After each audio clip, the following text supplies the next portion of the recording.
అతను సినిమాలో నటించినప్పుడు ప్రవర్తనలో మార్పు వచ్చిందా? ముందు నుంచి ఆ ప్రవర్తన ఉందా? ఎలా ఉందండి?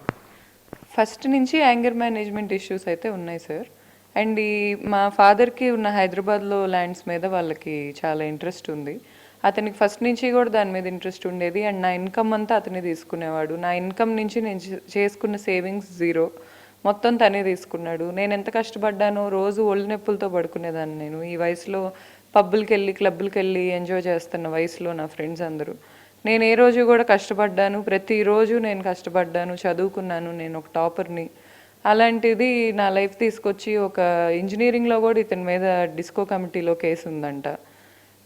ఒక అమ్మాయిని చున్నీ లాగాడని.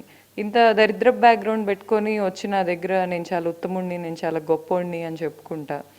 సరే నేను నమ్మాను. నమ్మినప్పుడు అట్లీస్ట్ ఒక భార్యని పక్కన తెచ్చి పెట్టుకున్నప్పుడు భార్యకి ఎలాంటి వాల్యూ ఇవ్వాలో తెలీదా? తెలియనప్పుడు సార్ ఇప్పుడు అతను ఇప్పుడే మారాడా అంటే నాకు తెలియదు సార్. అతని మాస్క్ అయితే నా ప్రెగ్నెన్సీ నుంచి తీసేశాడు. నా ప్రెగ్నెన్సీ నుంచి అతను వేసుకున్న ముసుగు అయితే తీసేశాడు. ఓపెన్గా వేరే రూమ్లో ఉంటున్నాడు, ఓపెన్గా అమ్మాయిలను తెచ్చుకుంటున్నాడు, ఆ అమ్మాయిలతో నన్ను తిట్టిస్తున్నాడు. ఓపెన్ అయిపోయింది అంతా నా ప్రెగ్నెన్సీ నుంచి, 2023 నుంచి.